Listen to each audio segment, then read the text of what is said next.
Mr. Saul Alinsky, who was born in Chicago in 1909, will come to your town, as he has to 40 others, to organize the poor. That may mean an end to orderly traffic, might mean sit-ins in City Hall, the cultivation of racial animosities, but Mr. Alinsky claims that's the way to get the toilets fixed in the slum buildings and to bring pride and a sense of dignity to the poor people. Something like the sense of dignity which presumably Sitting Bull and his people felt after a massacre.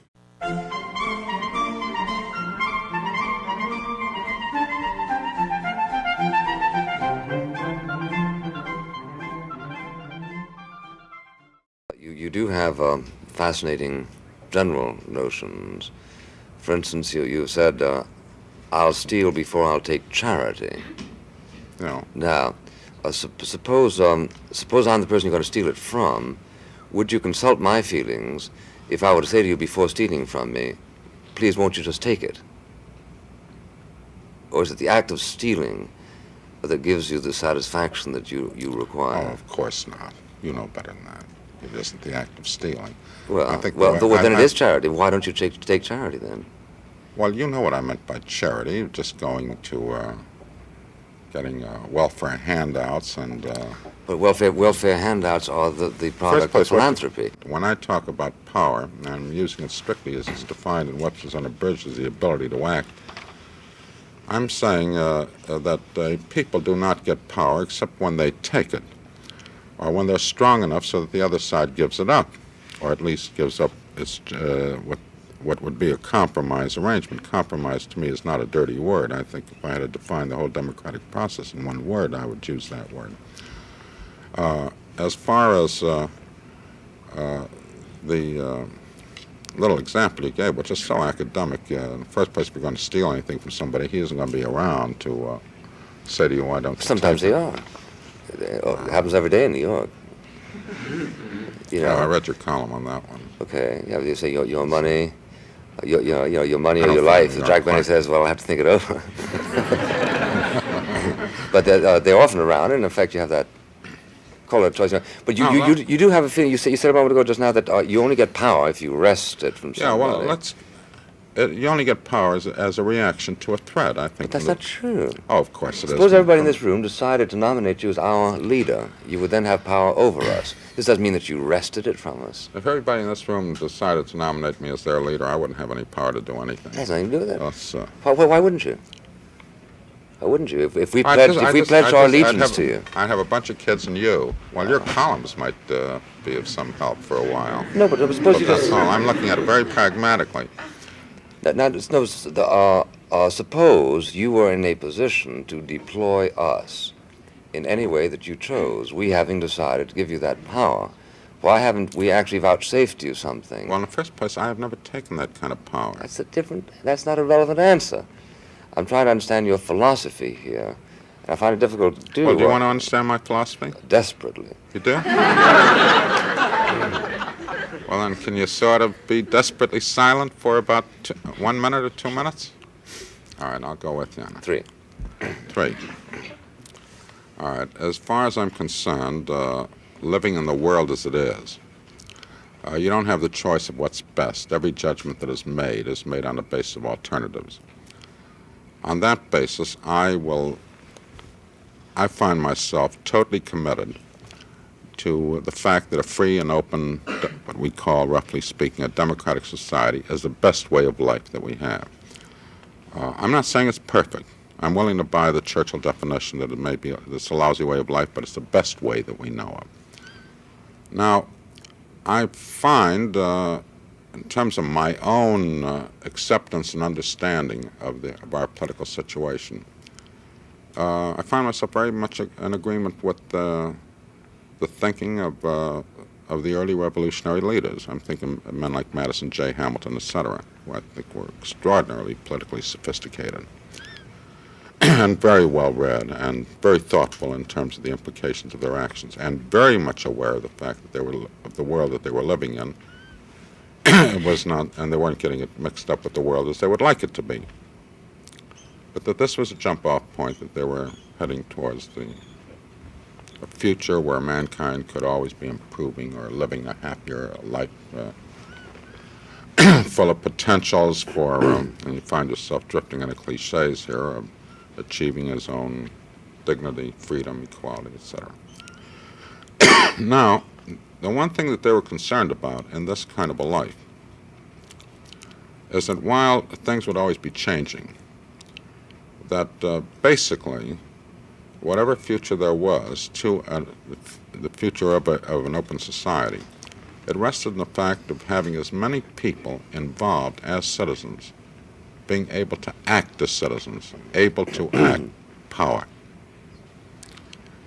Freedom is participation in power, I agree, yeah. All right.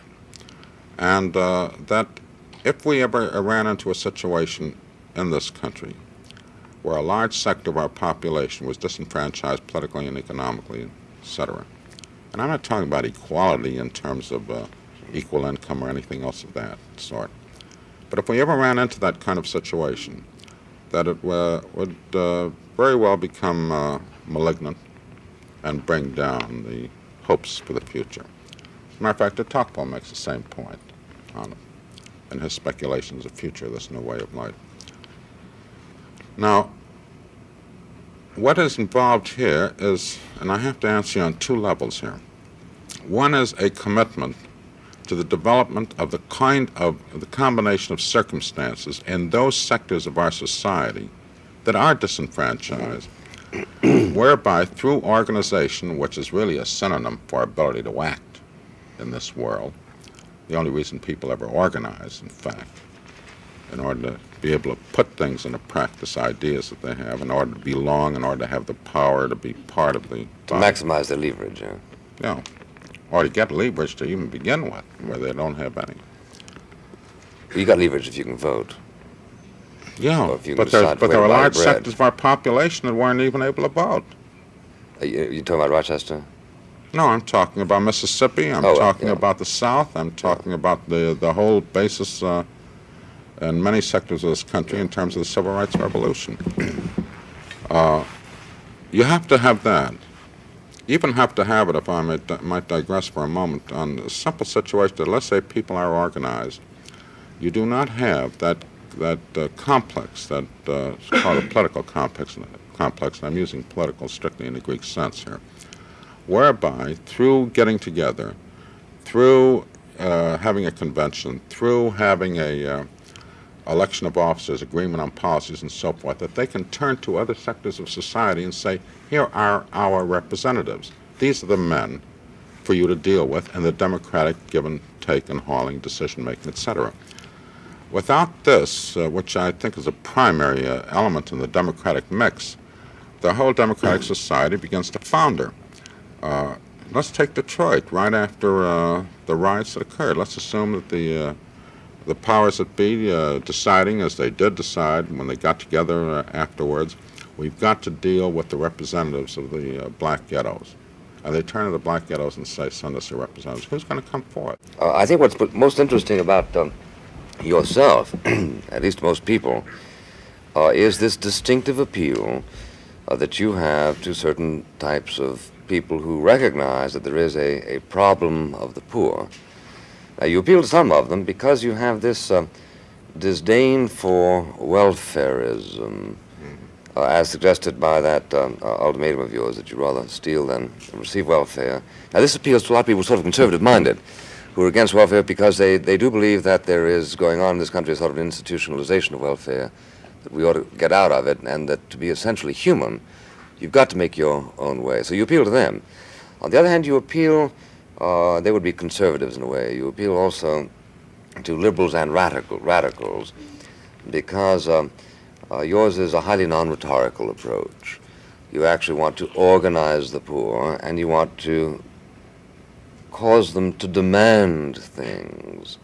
And you seem to be utterly either unconscious, or if not unconscious, at least insensible to the normal niceties of approach. When you want something, you simply want it. It isn't my wanting. Well, when you figure out they want it, yeah. Now, for instance, you were perfectly prepared, as I understand it, to close down City Hall a while ago in Chicago, to send wave after wave of people there just to close it down. It was make it impossible for the mayor to go in or the mayor to go out, or the sheriff to go in, the sheriff to go out. And I've been involved in so many of these things, I'm trying to remember which one that was. Woodlawn, yeah. And you're perfectly prepared to cause a tremendous amount of commotion out in the suburban areas where landlords live, so as to force the neighbors, as you put it, themselves to put pressure on the delinquent landlords to make those reforms. Well, that was pure pragmatism, because people only do the right things for the wrong reasons. And I wanted to get the white neighbors to put the pressure on their white slum landlord in order to get rid of the Negro pickets that were in the community. They weren't doing it for equality. Yeah, that's once again, it seems to me that you obtrude into the discussion your own essential cynicism. That's not cynicism, that's realism. No, it isn't. Oh, come on. I know a lot of people do things they don't want to do at all, and they do them simply because they think it's the right thing to do. I'll introduce you to some, if you like, later on. Are they all conservative? No, they're of every stripe. A lot of them are liberals, some of them radicals, some of them are communists. Can I quote you exactly? Quote, "There is no evolution without revolution, and there are no revolutions without conflict, and this is the line which separates liberals from radicals." Where'd you get that from? Harper's. All right. I'll show it to you after if you like. No, I'll buy it. Yeah. Now, isn't this once again one more expression of your belief that what progress is made by some sort of a Hegelian sense of controversy, conflict, antithesis, and so on? You just finished discussing the fact that there exists in Chicago now something that is substantially better than was there 5 or 6 years ago. And then you say, don't you understand, the reason it came into being was because of the Woodlawn operation. And sure, the Woodlawn operation involved conflict. It necessarily had to.